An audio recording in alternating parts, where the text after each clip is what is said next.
না। এই কথাটি কেন বারবার আপনি বলছেন? এরকম কোনো প্রশ্ন নয়। আপনার যদি আমি আবারও বলছি, আপনাকে আমি বারবার বোঝানোর চেষ্টা করছি যে, নাস্তিক ভাই আপনি কথা বোঝার চেষ্টা করুন। আপনি গান নিয়ে চর্চা করছেন, আপনি গান নিয়ে চর্চা করুন। আপনার যদি ধর্ম নিয়ে চর্চা করার কথা থাকতো, আপনি ধর্ম নিয়ে যদি একটু চর্চা করতেন, ওই গানের জায়গায় সংগীতটাকে বাদ দিয়ে যদি আপনি বইপত্র নিয়ে যদি আপনি নাস্তিকতাকে না চর্চা করে, আপনি যদি ধর্মকে নিয়ে যেকোনো একটা ধর্মকে নিয়ে চর্চা করতেন, যেকোনো পৃথিবীতে যতগুলো ধর্ম আছে হিন্দু হোক, খ্রিস্টান হোক, জৈন হোক, বৌদ্ধ হোক, আপনি যতগুলো পারসি হোক ধর্মকে নিয়ে যদি চর্চা করতেন তাহলে সৃষ্টিকর্তা স্রষ্টার আপনি অস্তিত্ব খুঁজে পেয়ে যেতেন। একটা কথা বুঝুন। তাহলেই আপনি স্রষ্টার অস্তিত্ব খুঁজে পেতেন। আপনি যেহেতু সৃষ্টিকর্তার অস্তিত্ব খোঁজার চেষ্টা করেননি, তাই আপনি খুঁজতে পারেননি। তাই শেষ কথা আমি আপনাকে বলছি, আপনি দয়া করে এই সঙ্গীত চর্চা করছেন করুন, আমার আপত্তি নেই এখানে।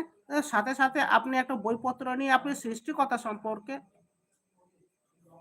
আবার কথা ঘোরালেন? না ভাই, আমি আপনার থেকে কথা ঘোরানোর কোনো সুযোগ আমার নেই। আমি আপনার কাছ থেকে কথা ঘোরানোর কোনো সুযোগ আমার নেই। আমি আপনার কাছ থেকে কথা ঘোরাচ্ছি না। আমি আপনাকে জাস্ট শুধু বোঝানোর চেষ্টা করছি। আমি জাস্ট আপনাকে আমি আপনাকে জাস্ট শুধুমাত্র বোঝানোর চেষ্টা করছি যে আপনি সঠিক পথে ফিরে আসুন এবং চর্চা করুন। আপনি যেভাবে সঙ্গীত চর্চা করছেন ঠিক সেইভাবে আপনি ওই গান চর্চার সাথে, সাথে আপনি ধর্ম চর্চা করুন।